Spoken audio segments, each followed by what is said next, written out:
Bismillahirrahmanirrahim. Assalamualaikum warahmatullahi wabarakatuh. Jumpa lagi kita di channel Sumber Dakwah Official. Nah, ini ada seorang pakar politik, pokoknya tak kalah seru dan tak kalah menarik untuk kita cermati dan kita amati. Langsung saja kita melihat videonya. Bismillahirrahmanirrahim. Let's go. Itu kan sidang gugatan, sidang sengketa hasil pemilu, ya kan?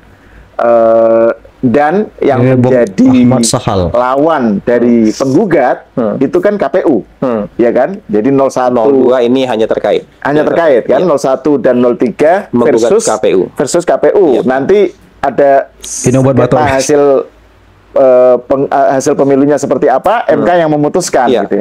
Tapi yang terjadi dalam sidang sekarang sampai sekarang lah ya, itu kan sasaran tembaknya selalu Jokowi. Bukan selalu lah, sebagian besar amunisinya itu dipakai untuk menyerang Jokowi, termasuk soal bansos, ya kan? Terus soal MK, soal Gibran lah, pencawapresan Gibran gitu.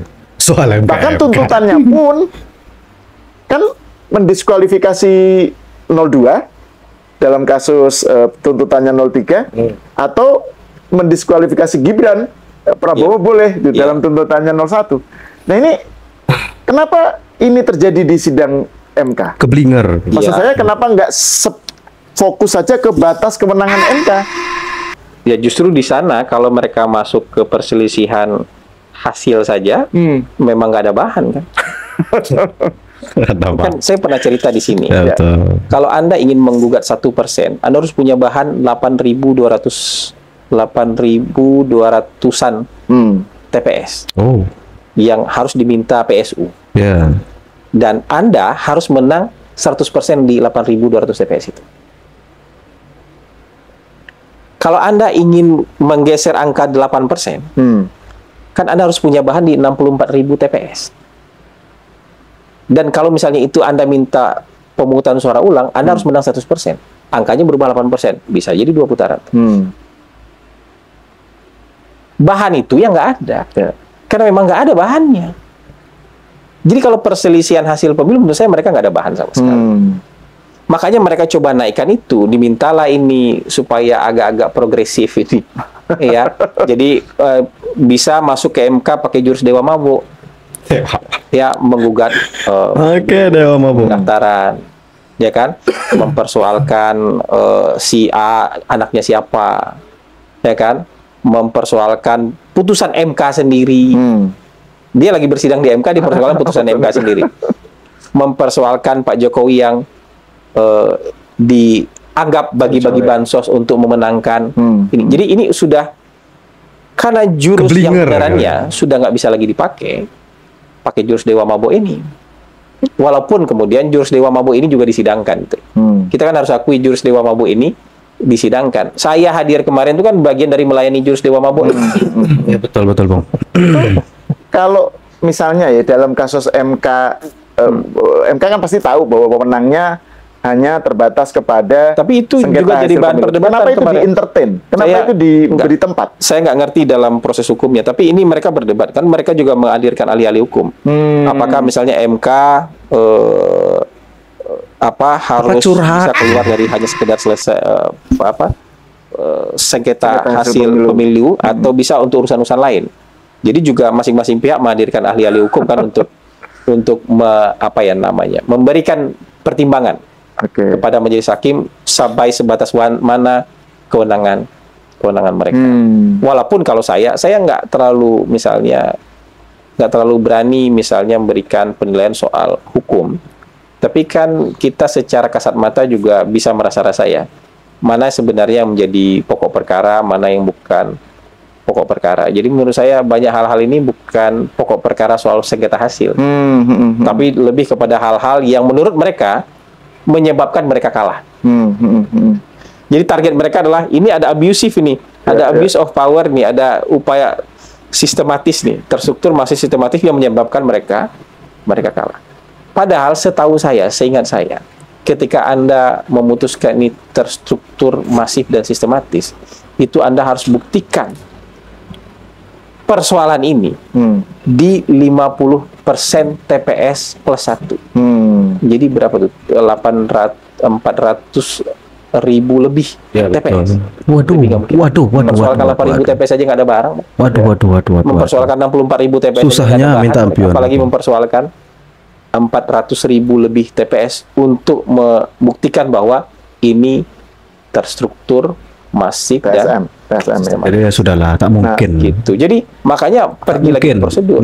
Saya dulu pernah bilang, kalau misalnya Anda nggak setuju Gibran maju karena keputusan MK Anda anggap cacat, ya Anda jangan ikut tanding lah. Ya, dari awal.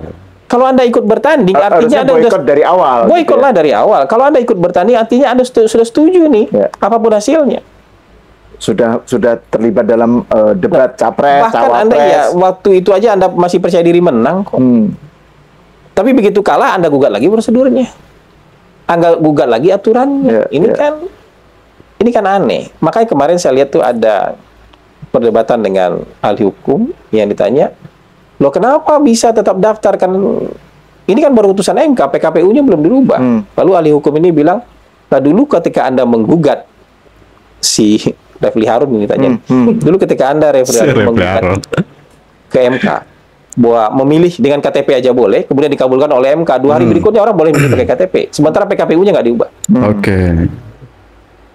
Belum diubah.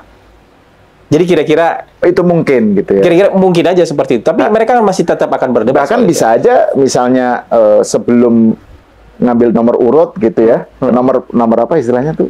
Pendaftaran. Nomor ya itu kan bisa aja mereka mempersoalkan soal legitimasi. Iya. Kan sebelum disahkan boleh mundur. Gibran kan pemilu bisa aja mundur lah, atau ya bisa boikot debatnya aja. Mundur dulu atau apa gitu kan. Aja. Sampai misalnya itu prosedur kan sebenarnya. Sampai prosedurnya mereka anggap benar misalnya. Dan saat itu baik 01 dan 03 tidak ada yang nggak ada, saya lihat kayak gitu. Langsung diboikot dari awal maksudnya. Kedubal iya, tapi masukan gugatan kan kita nggak dengar. Saya nggak tahu ya, tapi kita nggak ada. Tidak ada beritanya lah. Nggak ada beritanya lah mereka masukkan gugatan.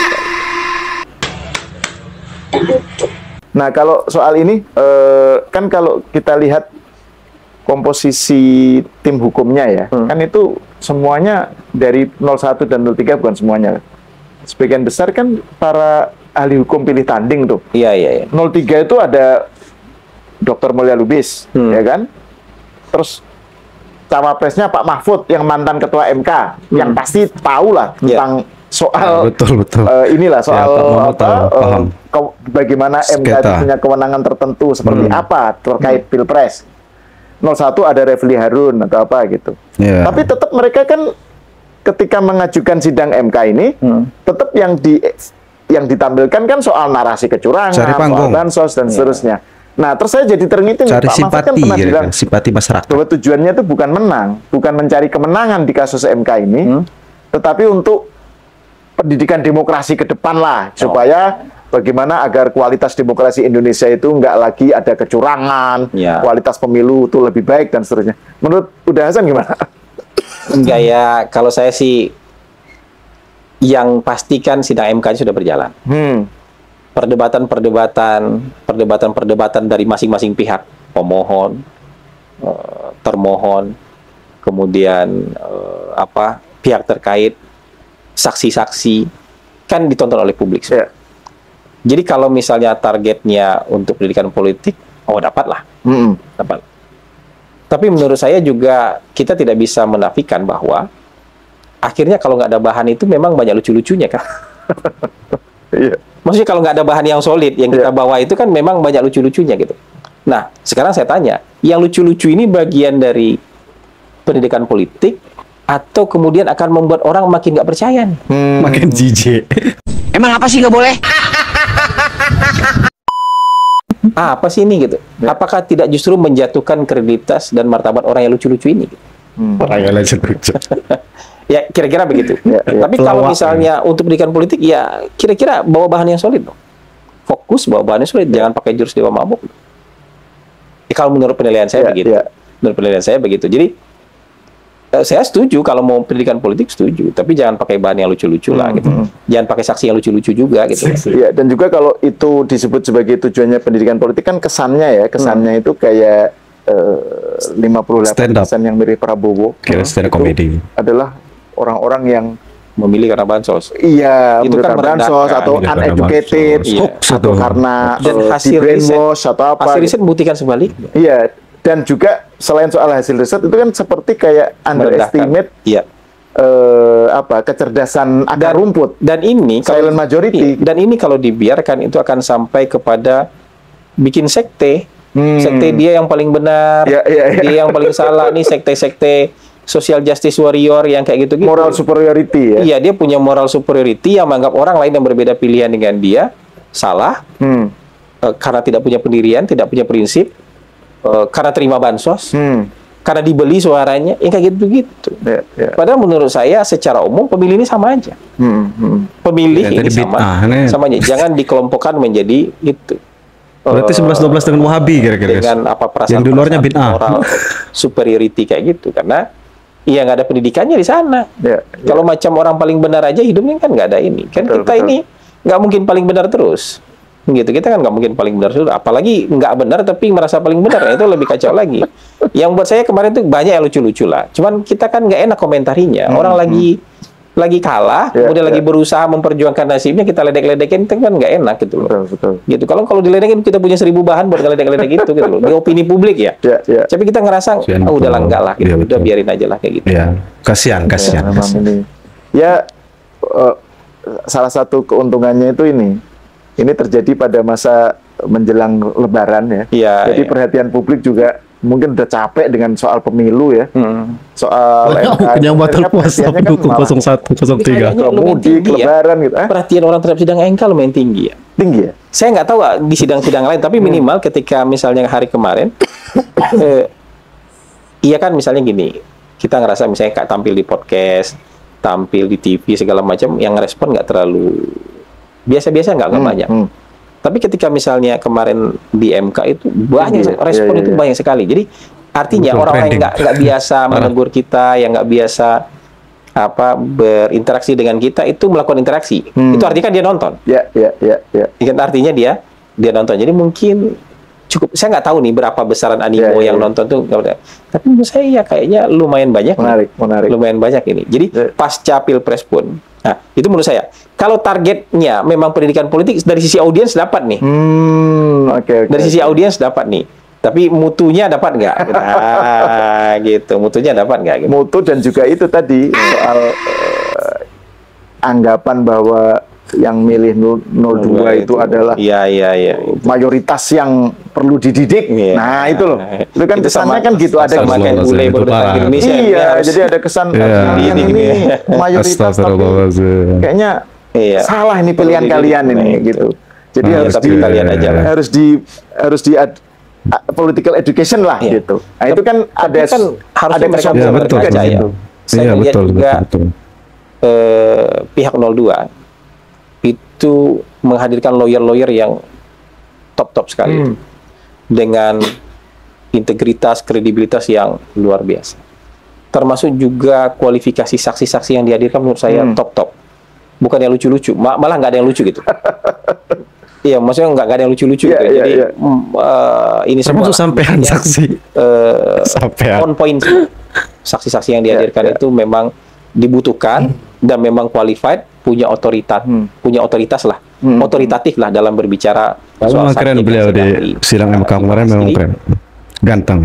Tapi di sisi lain waktu awal-awal kan Hotman Paris terus sejumlah lawyer kan menyatakan ini mereka ini materi gugatannya ini cacat formal nih, jadi sudah dianggap sebagai wah ini itu bukan hanya akan ditolak tapi tertolak. Nah itu jadi kan ini mungkin Saywar gitu, kan buktinya disidangkan. Kita harus terima aja itu. Betul. Disidangkan dan harus dihadapi. Jadi kayak gitu aja. Jadi menurut saya ya sudahlah, jalani aja. Maksudnya nggak usah ngedumel, nggak usah apa, kita jalanin aja gitu.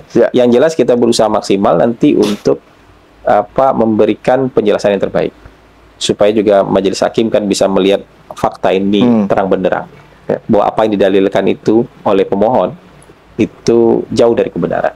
Dugaan-dugaan mereka juga jauh dari kebenaran. Ada guys, sangat seru dan sangat menarik gitu, analisa pokoknya memang keren. Bung Hasan Nasbi, saksi yang bikin geger kubu 01 maupun 03. Nah, beliau termasuk saksinya kemarin sama Bung Kodari. Oke. Nah, betul kata beliau itu ya, sudah sering kita bahas masalah itu, masalah jurus mabok itu sudah sering kita bahas. Itu namanya pahlawan kesiangan kira-kira. Dah, saya akhiri. Tetap jaga persatuan Indonesia, jangan mau terpecah belah, apalagi termakan isu hoax. Wabillahi taufiq wal hidayah. Wassalamualaikum warahmatullahi wabarakatuh.